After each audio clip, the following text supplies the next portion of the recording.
Misteri bola basket. Mending gak usah ikut-ikutan dribble bolanya deh. Detektif Tito datang ke TKP untuk menyelidiki kasus sulit. Ada yang telah mendorong seorang pebasket top hingga dia jatuh dari tangga. Akibatnya, si atlet harus dibawa ke rumah sakit. Padahal, dia harus ikut pertandingan penting. Akhirnya, didapatkan 3 tersangka. Dan ternyata, ketiganya teman satu tim basket si korban. Krishna bilang, dia sedang mengecek dan membersihkan bolanya. Nathan menjelaskan kalau dia sedang menyantap burger keju dan kentang goreng sebagai makan siangnya. Setelah itu, dia berlari keliling lapangan untuk latihan. Dan Julian berkata, dia sedang dipijat, punggungnya sakit.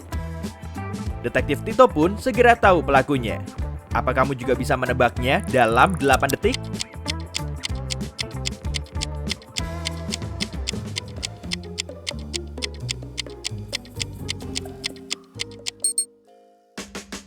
Pelakunya, Nathan.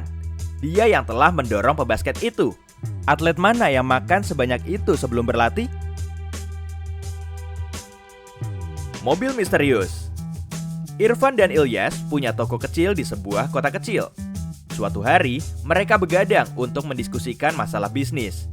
Saat tengah malam, Irfan menghubungi polisi, dan polisi segera datang. Dengan raut muka sedihnya, Irfan memberi keterangan. Saya keluar dari ruangan itu untuk mengecek produk yang harus dipesan. 10 menit kemudian, saya kembali, lalu melihat Ilyas tergeletak di lantai. Ada yang memukul kepalanya. Kemudian polisi bertanya, "Apa Anda lihat seseorang di dekat toko ini?" "Tidak, tapi saya dengar ada suara mobil yang makin menjauh. Saat saya keluar, mobilnya sudah hilang di persimpangan jalan. Di luar juga berkabut, dan pengemudinya tidak menyalakan lampu. Saya kan tidak bisa melihat nomor platnya, tapi saya ingat warnanya biru gelap." Setelah mendengar penjelasan Irfan, polisi malah menahannya karena telah memukul Ilyas. Memangnya kenapa?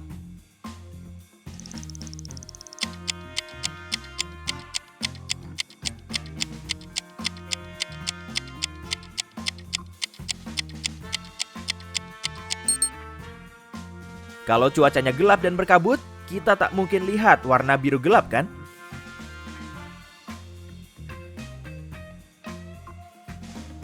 Dokumen yang dicuri. Marco datang ke kantor temannya, Tommy. Saat menyusuri koridor, dia mendengar teriakan Tommy. Dia segera masuk ke ruangan itu, lalu melihat Tommy berdiri di dekat wanita yang tergeletak di lantai.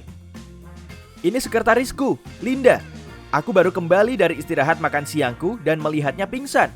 Berangkasku juga terbuka. Ada dokumen penting yang hilang." Sonny, asisten Tommy, memasuki ruangan. Ada apa ini?" "Aku cuma pergi 10 menitan buat beli kopi di seberang jalan situ." Tiba-tiba, Linda siuman. Aku takut. Aku kan lagi ngerjain dokumen. Tiba-tiba ada yang menyergapku dari belakang. Selanjutnya, aku gak ingat lagi. Semuanya gelap. Aku gak tahu apa-apa sebelum bos datang." Marco meminta Tommy untuk menghubungi polisi. Kenapa begitu?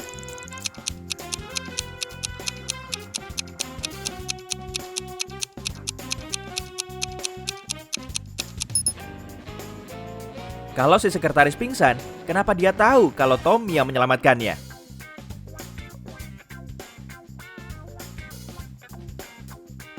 Anjing yang hilang. Sejak lama, Clara ingin punya anjing.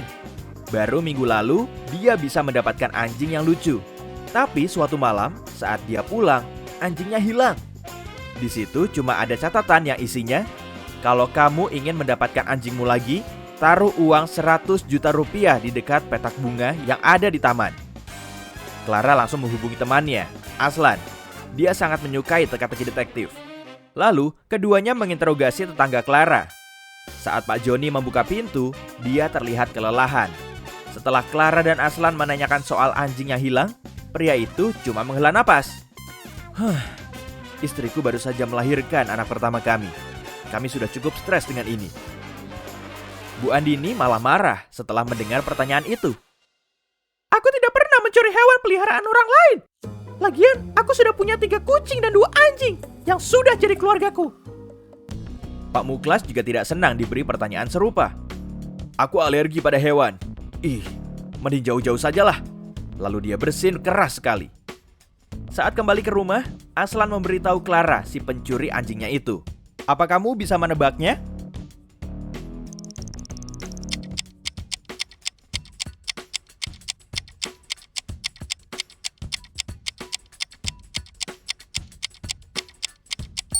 Pelakunya, Pak Muklas. Dia bersin dan matanya agak merah. Ini kan tanda-tanda umum alergi. Jadi, anjing Clara pasti ada di dekat situ.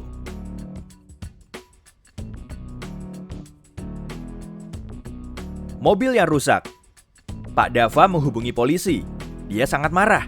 Ada orang yang memakai mobilnya tanpa izin, menabrakannya ke pohon, lalu kabur.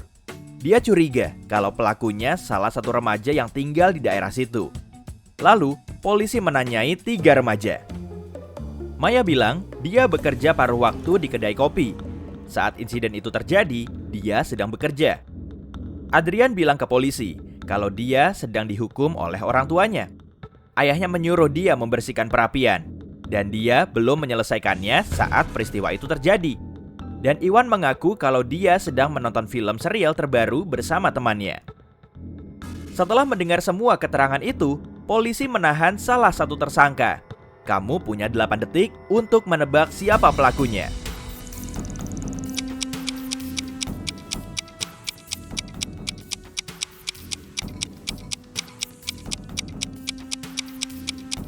Pelakunya, Adrian.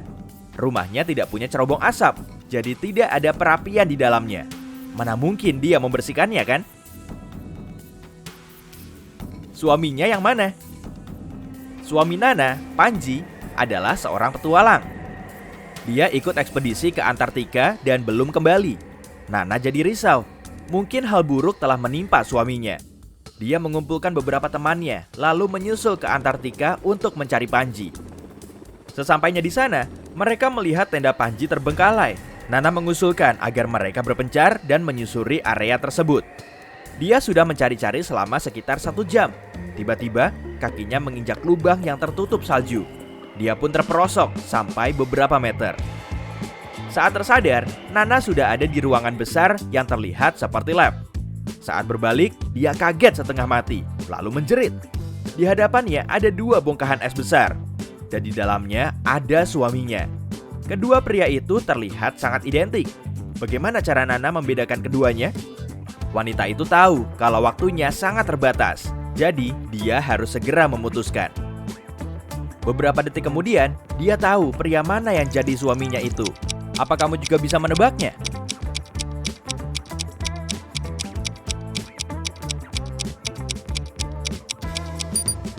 Pria di sebelah kiri cuma punya 4 jemari di setiap tangannya.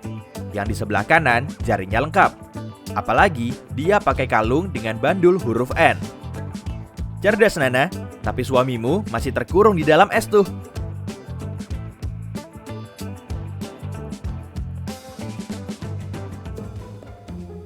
Main tuduh.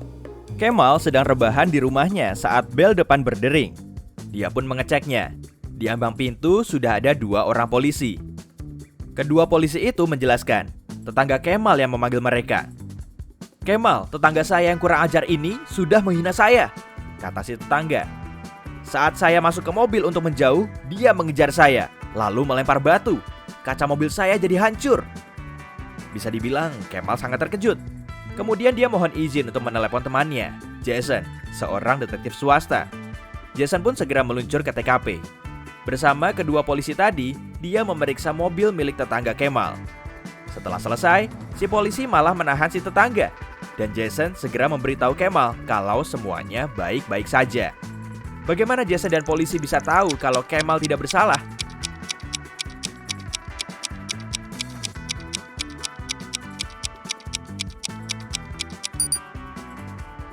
Ternyata, kaca depan mobilnya yang rusak.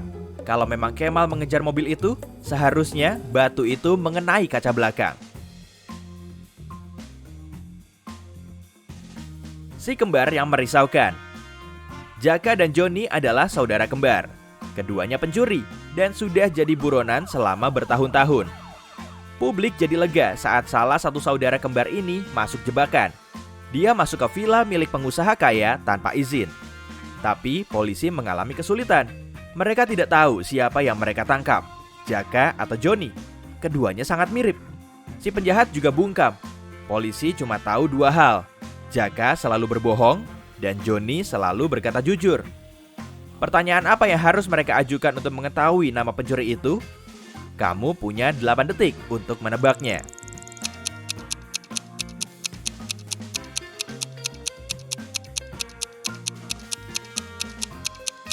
Pertanyaan yang harus diajukan adalah, apa kamu punya saudara laki-laki? Jaka pasti akan bilang tidak. Dan kalau Johnny akan bilang ya.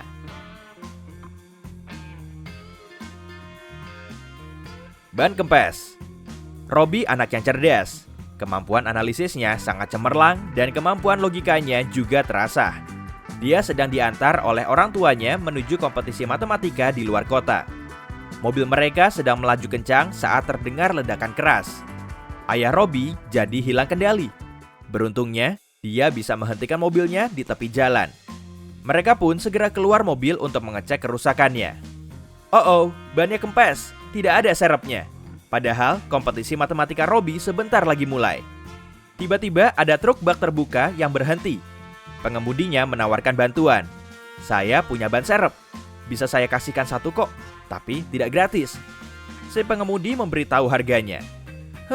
Mahal sekali. Tapi tidak ada pilihan lain. Kalau tidak, Robby akan terlambat. Robby mengitari truk itu, kemudian tahu kalau si pengemudi telah mengatur rencana. Bagaimana dia tahu?